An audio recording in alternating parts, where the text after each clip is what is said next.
Hello guys, कैसे हैं आप लोग। तो दोस्तों, आज हम आए हैं डेली कन्वर्सेशन इंग्लिश।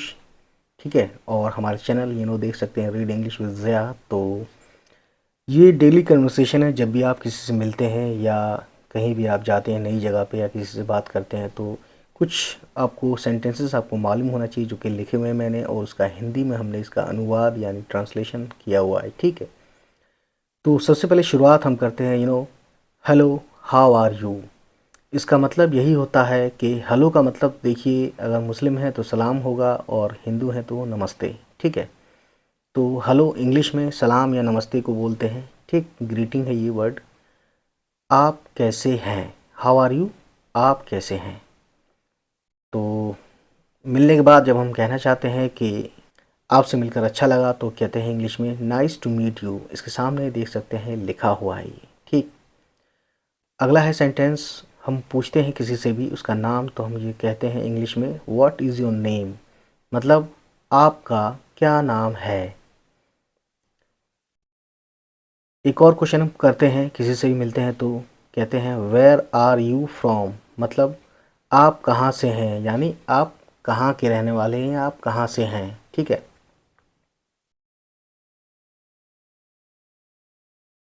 अब अगला क्वेश्चन हम करते हैं जब किसी से मिलते हैं, what do you do for a living, what do you do for a living, आप जीविका के लिए क्या करते हैं। यानी जीविका मतलब अपनी जो रोज़ की जो लिविंग है, यानी ज़िंदगी आप जी रहे हैं, है ना।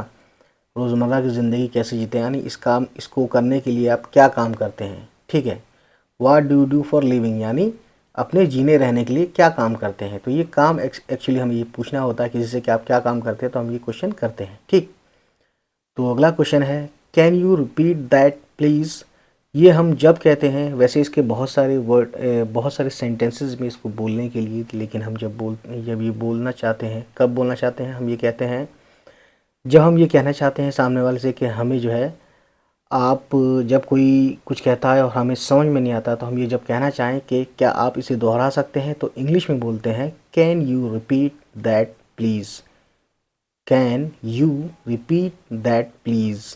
ठीक है, तो इसका मतलब ये हुआ क्या आप इसे दोहरा सकते हैं, यानी क्या आप इसे दोबारा बोल सकते हैं। ठीक, जब भी आपको किसी की कही हुई बात समझ में ना आए, तो इंग्लिश में आप बोलते हैं आई डोंट अंडरस्टैंड। देखिए, पढ़िए इसको, आई डोंट अंडरस्टैंड।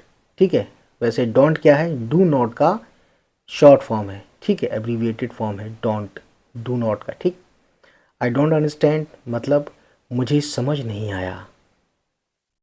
अब जब भी आप ये कहना चाहते हैं कि क्षमा करें, है ना, क्या आप अंग्रेज़ी बोलते हैं, तो इंग्लिश में आप इसी बात को बोलेंगे excuse me, do you speak English, क्या आप अंग्रेज़ी बोलते हैं या क्या तुम अंग्रेज़ी बोलते हो, है ना। उसके बाद अगला है जब आप किसी से माफ़ी मांगें, है ना, और साथ में ये भी कहें कि मैं बहुत अच्छी तरह से अंग्रेज़ी नहीं बोलता, तो आप इसी बात को इंग्लिश में बोलेंगे sorry I don't speak English very well, sorry I don't speak English very well, क्षमा करें मैं बहुत अच्छी तरह से अंग्रेज़ी नहीं बोलता। ठीक है, आप किसी का शुक्रिया अदा करना चाहते हैं, धन्यवाद कहना चाहते हैं, तो आप बोलेंगे इंग्लिश में thank you very much, thank you very much, मतलब आपका बहुत बहुत धन्यवाद, यानी आपका बहुत बहुत शुक्रिया। अगर आप किसी से कहना चाहते हैं कि आपका दिन शुभ हो या आपका दिन अच्छा बीते, तो आप ये कह सकते हैं इंग्लिश में have a good day, have a good day. अगर आप कहना चाहते हैं किसी से कि हम बाद में मिलते हैं, ठीक है, या कभी भी कहना चाहें कि बाद में मिलते हैं किसी से भी, तो हम इंग्लिश में बोलते हैं C U letter, C U letter. ठीक है, अगर आप किसी भी शॉप पे जाते हैं और आप ये बोलना चाहते हैं कि इसकी कीमत क्या होगी, तो आप यही कहेंगे इंग्लिश में how much does this cost, how much does this cost, यानी इसकी कीमत या इसका मूल्य क्या होगा। ठीक है, अगर आप किसी से वक्त पूछते हैं इंग्लिश में कि ये वक्त क्या है या टाइम क्या हुआ, तो आप इंग्लिश में बोलेंगे what time is it, what time is it, या आप ये भी कह सकते हैं टाइम प्लीज़, तो ये शॉर्ट हो गया बहुत। ठीक, तो ये वक्त क्या है, यानी समय क्या हुआ। ठीक है, इसमें थोड़ा सा हमने आगे पीछे कर दिया है, आप समझ जाइए।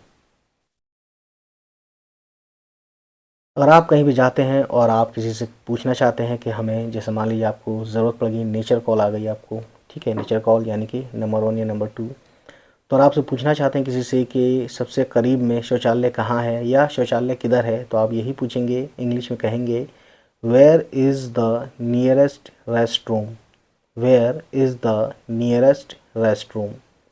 ठीक है दोस्तों, तो ये थी आज की हमारी लेसन। तो उम्मीद करता हूँ ये लेसन आपको पसंद आया होगा। चलिए फिर आज की वीडियो यहीं तक, मिलते हैं आपसे नेक्स्ट टाइम नेक्स्ट वीडियो के साथ। तब तक खुश रहें, बाय बाय, टेक केयर।